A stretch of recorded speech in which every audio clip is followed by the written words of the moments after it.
Welcome everybody to our event. Over to our hosts. Welcome to tonight's Dine and Donate event, celebrating International Design Day. Over to you, MJ. Good evening, good day, good morning. Greetings to everybody that is joining us for the very first Rise, Dine and Donate virtual fundraiser. Thank you so much for spending International Design Day with us. Welcome, welcome, welcome. My name is Mujabeng Ndebele. I am the Communications and Marketing Manager of Rise. But tonight I am your host. But I'm not alone.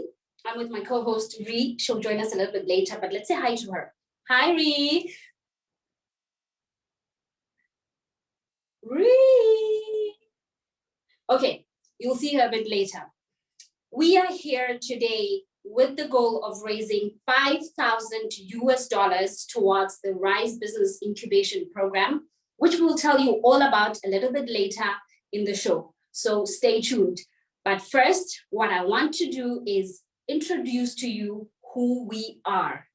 Now, let's go off to site to speak to our CEO and founder, Daniela Guzman.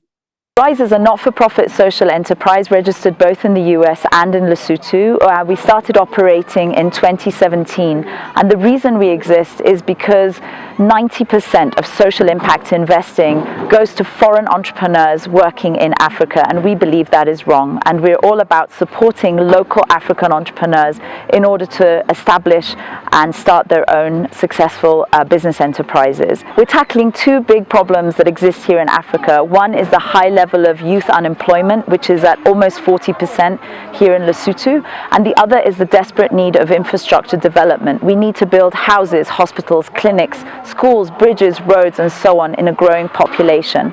And therefore, what we do is we matchmake the need with the supply. We recruit unemployed graduates who finish studying in the built environment. That's a mixture of engineers, architects, plumbers, carpenters, and so on, who are in desperate need of real work experience. And we have a very unique design, build, and entrepreneurship fellowship program called In Loco.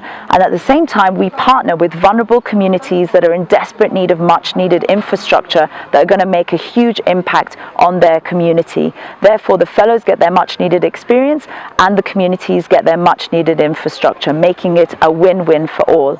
At the end of the In Loco fellowship, the fellows are armed with all of the experience and professional networks and skills that they need to then launch their own businesses, and they enter a 3-year incubation program called the Pioneer Incubation Program that we run for them. So far, 43 fellows have graduated through our In Loco fellowship, and they've established 32 businesses, and they have generated employment for over 160 people. So in short, we are all about converting job seekers into job creators. Please join us on this journey. Thank you for your support. Daniela Guzman, everybody, the CEO and founder of Rise International. She speaks about Rise, and then she spoke about In Loco. But now, what is In Loco? How does In Loco work? And what inspired In Loco?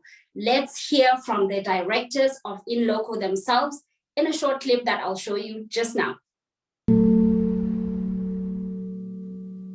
So we are focusing on Lesotho. We are piloting a program here which is called In Loco. It focuses on taking a young cohort of recent graduates from the built environment and pairing them with a community project that needs infrastructure development.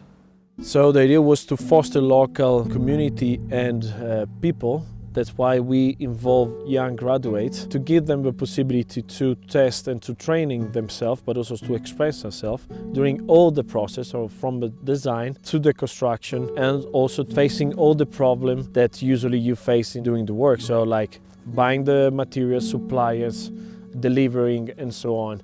I graduated from Lesotho Polytechnic in civil engineering. I'm a growing entrepreneur. People around here, they wouldn't actually hire you fresh out of graduation because they say you have no on-site or field experience. So the hardest thing is getting the experience. Wow. First of all, because my co-host forgot to introduce me. Hi, everyone. My name is Jimmy Zintauk, and I'm co-hosting this event with my friend Mujabeng Ndebele. We have passionate views about what we're doing here tonight, and we hope you feel the same way. So we've just seen a short video from the first ever cohort we had in 2019. This is Batang Madani. Now that we know what a loco is, we've just heard from the first ever person who went through it. I'm sure you're wondering who else went through it. I know I am. We've had 2 other cohorts since then, and we're going to hear from 2 fellows, one from 2019 and one from 2020. Technical team, please take us away. Hi, I am Tato Nkikana. I am an in-local alumnus of 2020. I'm an entrepreneur based in Lesotho in Southern Africa. Hi, my name is Onkole Tagisi, and I am a 2019 in-local alumni. I also started a wonderful company with 10 entrepreneurs during the in-local alumni called XYZ Collaborative. What is in-local, you may ask? Well, in-local is a learn by doing, hands-on experience where we take local entrepreneurs, including the international know-how, so that we engage in the local community of building that project. In-local was born from the idea that local issues should be dealt with by local people, and that the international expertise can, instead of taking over, just play a key role in capacity building and developing skills and creating a professional environment needed to address those issues. Aren't we all dying to know how we can give after hearing all about in-local, hearing from both those 2 fellows from 2019 and 2020? Well, there are 2 ways that you can donate to the cause. You can donate directly at riseinc.com/donate. The link is in the chat box. You can click on it and give directly. However much that you can give, we will greatly appreciate. You can give $10, $20, $50, $100, $1,000, though I'm leaning more towards the 1,000, but well, yeah. You can donate directly on our website, or you can visit our auction. So, some exciting news. 14 very talented artists from Lesotho have donated their beautiful art pieces to Rise, and we're auctioning them off on this link that's on your screen. You can click on it and then start bidding. I said there's 14 of them, but earlier today I had a nice conversation with one of them. His name is Soboko Mapefani. He's very talented and I love what he stands for. I would like to hear all of the inspiring things he had to say. Hi, Sobokwe, how are you? I'm good in yourself. I'm very, very good, Mujabeng. How are you? I'm great, thank you. So nice to finally meet you in person. Well, virtually. I guess Yeah. this is the new in person, I guess. Yeah. Yes. Okay, Yeah. So straight to it. You go by the name The Era. Can you tell me how you came about that name, or what it means to you as an artist, or how does that tie into your journey as an artist? The Era is basically a name that I chose because I feel like I wanted to represent work that is timeless, represent subject matters that are timeless, represent things and subjects that need to be re-explored over and over and over again, and making sure that whatever it is that I create, whatever works that I create, essentially can be significant in this era and still be significant in kind of old context, where even in those times, the work will still be significant in terms of the subject matter and the kind of stories I'm telling and the kind of topics I'm exploring and the issues I'm kind of researching and addressing through my work. So the Era is basically a representation of art that is timeless, art that can be put in any time, in any era, whether it's Renaissance time or pre-Renaissance time or medieval time, or in the future, 20 years or 50 years or 100 years from now. I want people to look at the work and say, well, yeah, it makes sense for even that new context in whatever era it is. So basically that's where the Era comes from and how that ties into my work as an artist. Talk about a man with a plan, eh? Thank you. I see where you're going and I'm here for it all. Okay, so we are showcasing some of your work, some of your beautiful work. Yes. And actually we're auctioning it. And I would like you to tell us about a piece that I found very, very interesting. I think it's a favorite for a lot of people. Wow, really? That's yes. interesting. Yes, That's very interesting. I didn't just select this one, but it's a favorite. Okay, so Okay. tell us a little about it. It's called Sokwana la Makai, right? Yeah. Yes. So Yes. it's even I wish there could be ways to translate the language accurately, because our language is super metaphorical. Yeah. And I don't we can directly translate what it means. Exactly. But I think the least I can do is to say that the work is basically my latest work. It comes from an exhibition that I'm working on called Cultural Cues and Spiritual Aesthetics. So basically, this is my exploration of, again, this is maybe like my fourth, if not sixth body of work where I'm exploring concepts of African spiritual systems, specifically female initiation schools, specifically in Lesotho currently, before I start exploring other countries. So something that's very taboo to speak of in our country. Exactly. Also, there's certain cultural pillars that are kind of the institutions that make us who we are culturally and distinguish us from other people, that also need to be kind of challenged in certain ways, because culture does have to evolve. So I think this series alone is an exploration of how can I put this? Rites of passage, and it represents quite a number of things. It represents my spiritual journey as a traditional healer. It represents all these different things. So going into the piece, we can start. What's this? We can start first with this particular character. There is a representation of a female initiate, but this is not the common representation of a female initiate in the country. It is not. But the metaphorical representations and the placement of different items kind of represents that. I'll start with maybe the titana on the waist. Usually the titana are usually worn by young girls during, cultural celebrations, and they kind of represent that youth and women, or female young women, basically. Yeah. So it kind of represents the transition from being a young woman and transitioning into womanhood.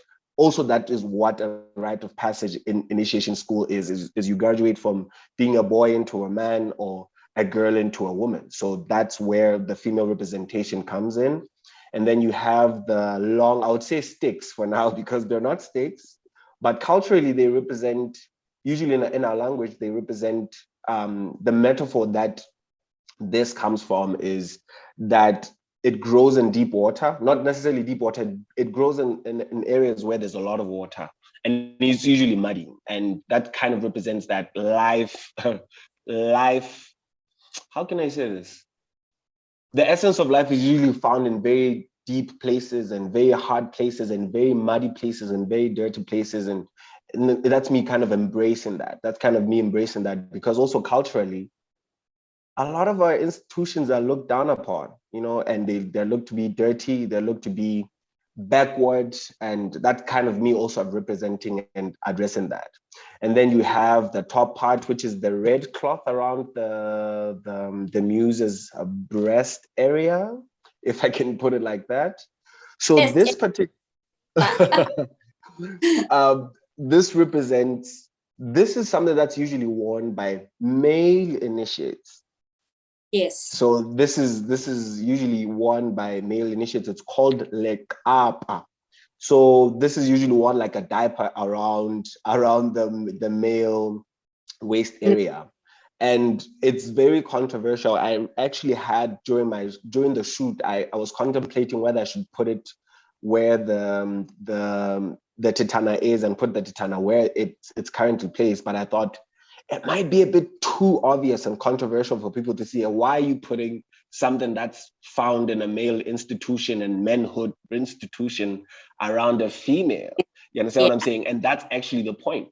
The point is that I want to put those two supposedly contrasting ideas, and put them in one thing, and kind of create an interesting bridge that symbolizes the rite of passage and initiation. And then for me, on the neck you have this is muritwane, because it's one. If it's plural, it's meritwane. It's something that we usually use, we put around our ankles. And also, it's for people to also, I'm leaving a lot of room for people to interpret the way they need to. So I'm just leaving kind of gems for people to kind of put their own kind of interpretation of the work. So this for me is a representation of my spiritual journey as a traditional healer, what I went through. And that piece represents celebration, it represents graduation, it represents rituals, and represents as the esoteric aspects of the spiritual systems that we have, and how wide the African spiritual system spectrum is, because even us as people that are experiencing the culture have no idea what those institutions are about. The same way I don't know what's going on in the female initiation schools or male initiation schools, they also don't know what goes on in African spiritual initiation schools. So that kind of represents that as well. But for now, I will kind of leave those gems that as a guideline of how people can kind of interpret the work.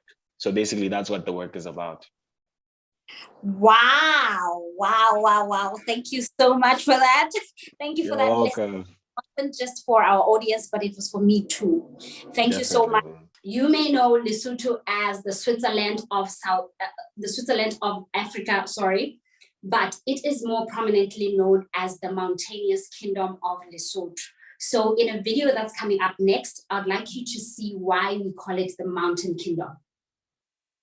Lesotho, everybody.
Wow. Thank you so much, MJ, for letting us experience the beauty of the Mountain Kingdom. So for those of you who just joined us, we are hosting our first ever fundraising event as Rise. If you're watching us live on Facebook, if you're watching us here on Zoom, can you just put in the chat box so we can have a conversation where it is you're watching us from? Now that we've seen our country, I think it's time for some fun facts. What do you think, MJ? Because it's been so serious this whole time. Yes, plus we want everybody to know how beautiful of a country we are and how rich we are in culture and everything that says Lesotho. Take it away, Reese. Absolutely. So at this point, I'm going to ask my technical team to just quickly help me explain to you a few fun facts of who we are as Basotho. So what you're looking at is a design, an indigenous design called Ditema. Essentially, this is a practice done for years, it's been done by young women and older women in the rural areas in the highlands in Lesotho. You use clay to plaster the outside of your house, and the different color of the clay depends on the texture and type of soil you've used. We're privileged enough to have different types of soil in the highlands. Some is red, a bit darker. It's really up to your artistic taste. So this design we have here, I guess it depends how you see it. I see a petal. What do you see, MJ?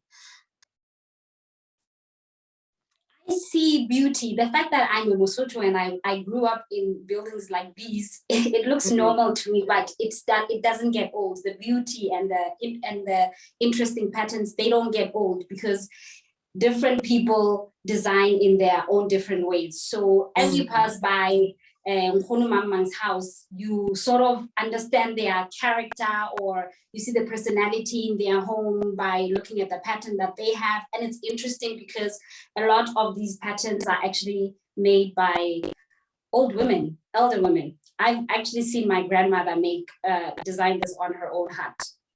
Wow, exactly. Yeah. Like you said, it essentially comes down to the personality of who you are in just a few designs. The next one that we want to show is, I guess, based on roofing. When we have, MJ, what we have coming up? We have thatch roofing, another famous one. Another famous. Yeah, so thatch roofing, as much as there's probably thatch in every other country, for us, this is probably still one very close to our heart, and it shows who we are and has been done for centuries and beyond. Normally, this is done using locally sourced thatch, and is always, most of the time, done using local skills like artisans and all of that. So now that we know who we are, where we're based, and our culture, I think it's time we show you a real impact story of someone we've worked with closely. Up next is our first ever community partner in 2018. That's Meneo, the owner of God's Love Center. That is an orphanage based in a peri-urban area in Lesotho called Sekamani. So over to the technical team, take us to site at God's Love Center. I hope they're still here. That's probably just lag time in between, because you know the virtual world can never be trusted at all. Here they are. Great. Lebitso la ka ke Meneo Motanzi.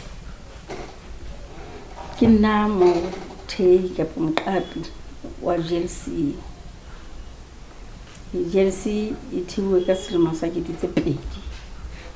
Pele ha ya theelwa mona e thetswe ha mabote kwana. Mme re la fumana mo fani e leng a tla hahela mona. Re nka ko ngwane molemo ba banyanyana le ba bagolo jwalo. Jwale ho le ho etsahala hore ba fihle ba le bangata ka nako e nngwe. Ho no hlokahala privacy bakeng sa ba bagolo le ba banyana. Ha o hlapolwa di-bathroom tsa ba bagolo di kopane fela tsa ba banyana. Wa emela le ha o tenwa ka dikamoreng ka mane tsa bona, le ha o wa jwalwa fela banana ba ntse ba le saeteng la banana, bashanyana ba le saeteng la bashanyana. Jwale ho ile ba etsahala hore o fihle me Daniela ka nako e nngwe. Fihla sa hela mokgotsi o batla re ka o thusa kang, ha o bona JSC mo re ka o thusa kang, ka mme we mokgotsi aka ke batla o mthuse hore re a ole bana ba banyanyana ho ba bagolo. Ke ha a tla batla site ka hodimo ka mane, mme ka hodimo ka moo o la haela ka rice. Pele ho dula bana ba bagolanyana ho tloha ka 14 years ho ya hodimo.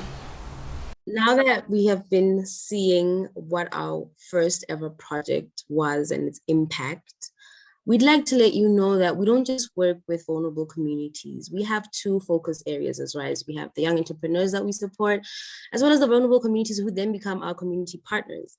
And that's exactly what's coming up in the next two videos. We have an in-loco fellow from 2019, as well as the director for the Lesotho Federation for People with Disabilities, which was our community partner for 2020. So the technical team, please let us show people what it is we do continuously for the past 2 years. Well, in-loco has definitely changed my life for the better in terms of entrepreneurship and business.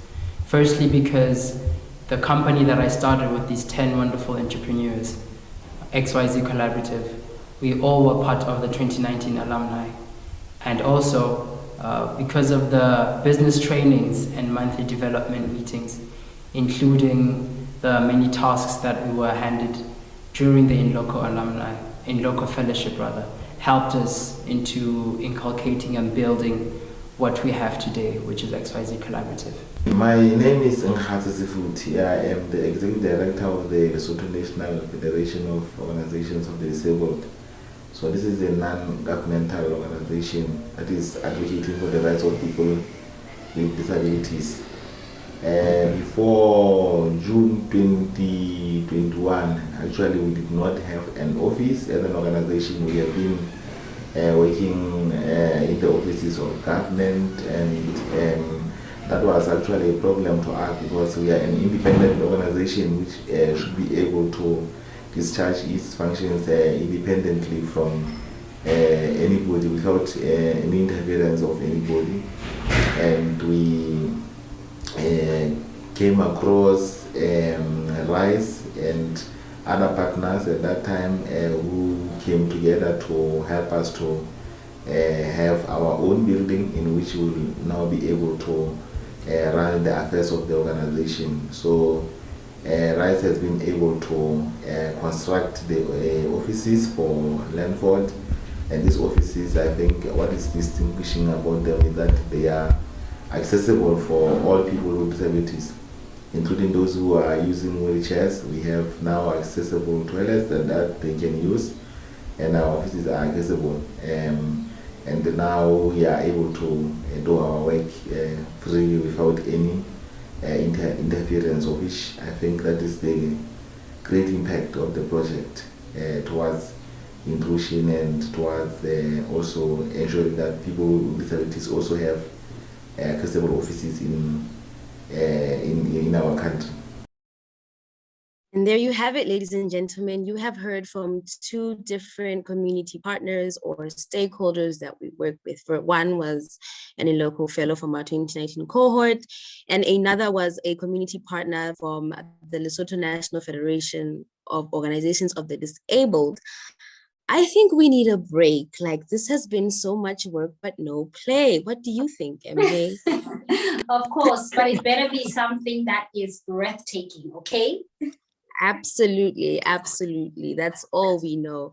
So at this point, I'm going to let our technical team take us through a music video made by Lesotho youth who primarily are so concerned about sustainability, climate change, soil erosion, and the name of the music video is called Hato, which translates to Take a Stand. So technical team, please take it away.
Plastic bag entrapments. The fish can't breathe, and it's all because we're prison.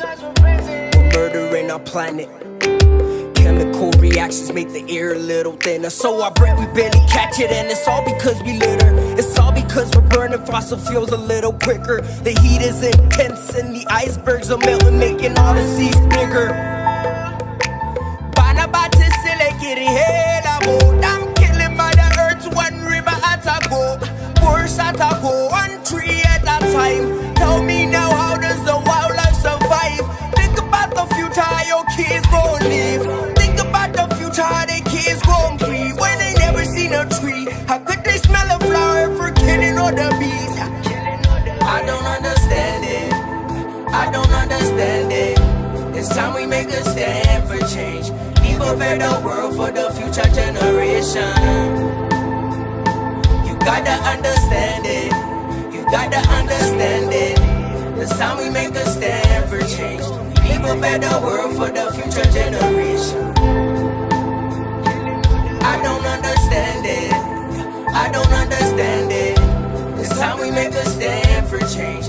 Leave a better world for the future generation.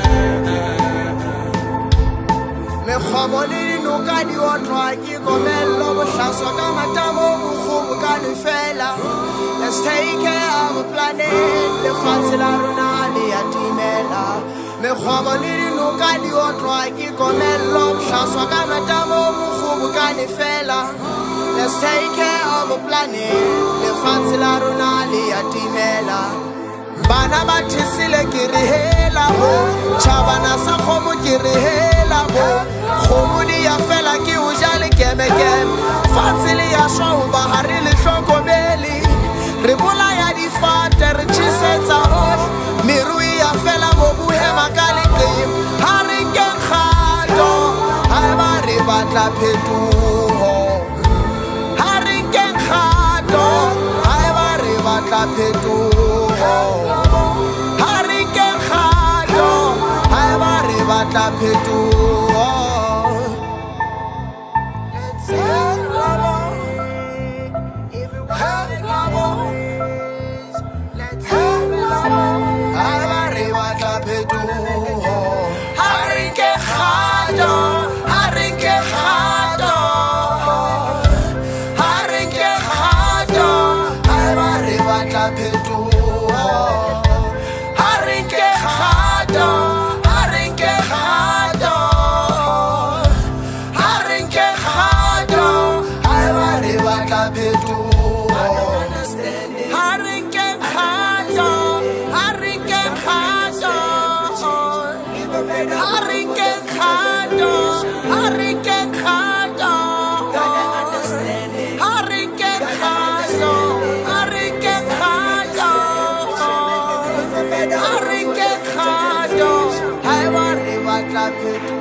I don't understand it, I don't understand it. It's time to make a stand for change. Leave a better world for the future generation. If you wanna make a difference,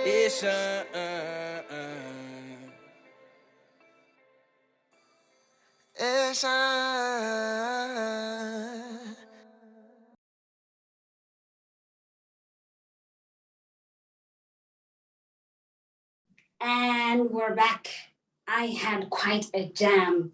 And let me tell you, as an environmentalist and an entertainer, I resonate so much with this song because, you know, when you wear many hats, sometimes you struggle to find balance or how you can use your other self to advocate for your other self.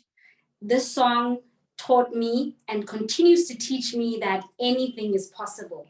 Imagine advocating for such important issues and bringing awareness to issues of climate change, of access to potable water, to waste management and land management through music. I'm telling you, these artists are very talented. Lesotho, even though I may say so myself, but Lesotho has got talent, okay? All right, getting back to the show. Oh yeah, before we get to the hectic stuff, tell me everybody that's watching, please leave a flag of your country. Tell us where you're tuning in from, because we'd love to hear from you. And if you have any questions, please ask away. If you're tuning in on Facebook, type away. If you are here on Zoom, just go to the chat box, click on the links before, donate, bid, and then ask the questions. I'm so happy that everybody that's joining us is joining us once again. Thank you so much for, there's the link on the screen. Once again, thank you so much for spending your International Design Day with us.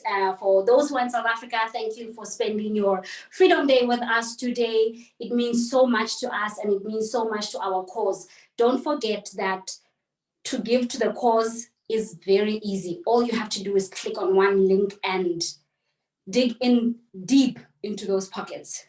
So right now, while I give you a chance to dig deep and do all of that bidding and all of that giving, and remember how I told you earlier that you can give any amount and that we will appreciate it a lot. Well, I personally would appreciate it if you give like 1,000 straight, flat, $1,000 flat right now. Do that and I will be happy. There is the link again on your screen, ladies and gentlemen. So you know who we are now. You know who Rise is. You know what we do. We do in local. We are in local. We exist because of in local. You've seen some of the impact that we've made. You've seen how we change the livelihoods of children. You've seen the impact that we make on building young people to become successful entrepreneurs. You've seen how we make a difference in the lives of the disabled and many more. That was just the tip of the iceberg. You can visit our website and read more and more about the impact that we do. But today we are here because we would like to raise $5,000 with your help. There's 15 minutes left before the end of this hour. And I said by the end of the hour, we would like to have collected towards this fund $5,000, and we can only do that with your help. So please click on the links there in the chat box, like I already said. And if you are on Facebook, they are on our Facebook page. But they're quite easy. They're on your screen. The link to the direct donation is on the screen, and the link to the auction is in the chat box. So click away and bid. All of the proceeds go to the Rise Business Incubation Program. So you've heard all of this, you've seen all of our work. Now, there is still one problem that we're trying to solve, and Ree's gonna tell us all about it. Lesotho has been experiencing a period of slow growth, primarily due to 1, political instability, and 2, inadequate facilities and services in place to strengthen the country's economic competitiveness and export diversification. So as a result, this has significantly limited the potential for expansion opportunities for micro, small, and medium enterprises in Lesotho. We're fundraising to build Lesotho's first enterprise hub. Nearly 40% of Lesotho's population is aged 15 to 30 and lives in poverty, surviving on less than $2 per day. They are unable to find work, and more than 54% of them will have lost one or both parents by the time they are 17 due to the HIV pandemic. There are no relatives, there is no backup plan, and no government stimulus package to help. Survival means becoming an entrepreneur. But Lesotho has no incubation hub to support and mentor young people. As a result, most new businesses don't make it. So we just heard from me, to me, what the problem is. I just couldn't let that one go.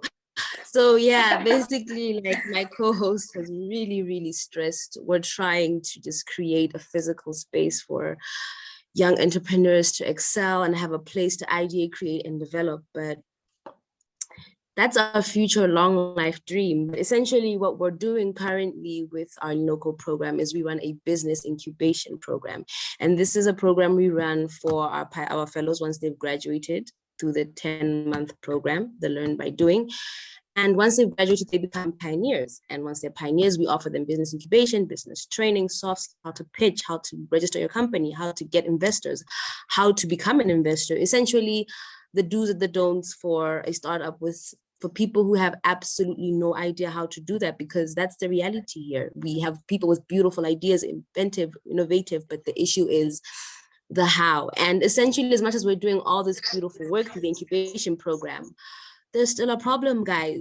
There is no space, there's no physical space. And that's why I need to help, you need to help watching us, and anyone else needs to help towards our dream. We really desperately need a hub. MJ, please tell them, like, we just need a hub.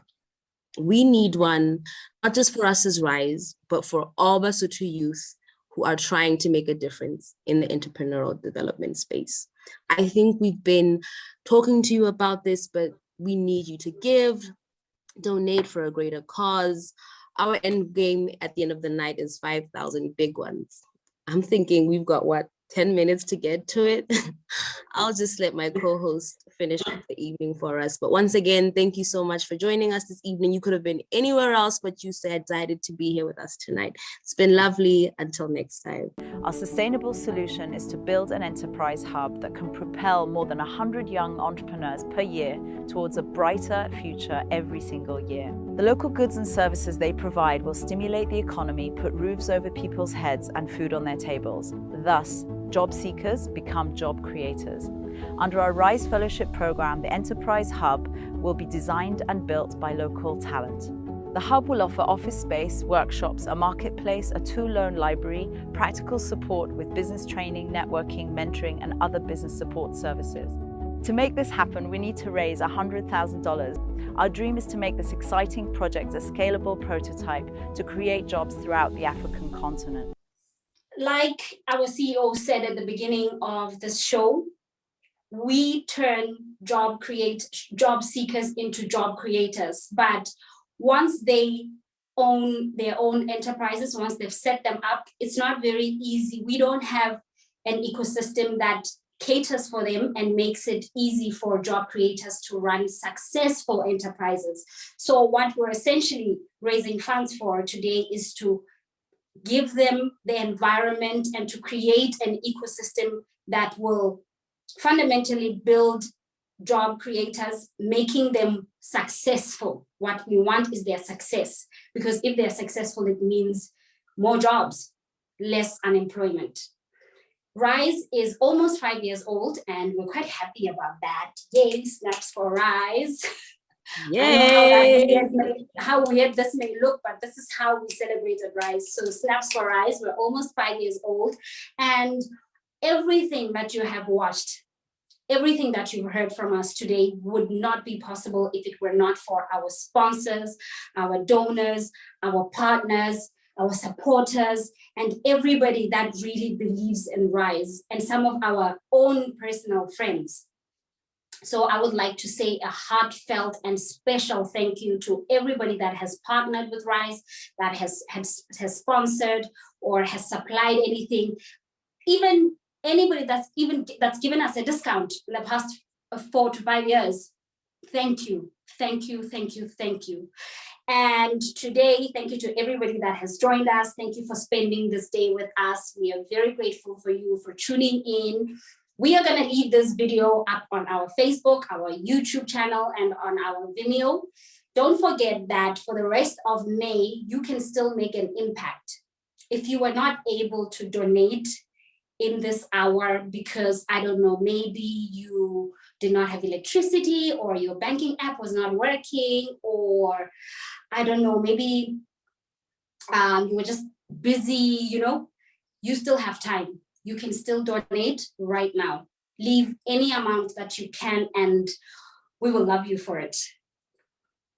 For the rest of May, you can then log on to our auction and buy away. I promise you, I have seen all of those pieces and I wish I owned all of them. And they're different. It's not just art that you can place on your wall, but there's a lot of things. There's backpacks, there's cushions, and there's experiences. All you have to do is just visit the link on your screen. Thank you so much for joining us. From myself, Mujabin Debele, from my co-host, Bri, as she already said, and from Rise, thank you. Khozo Pula Nala.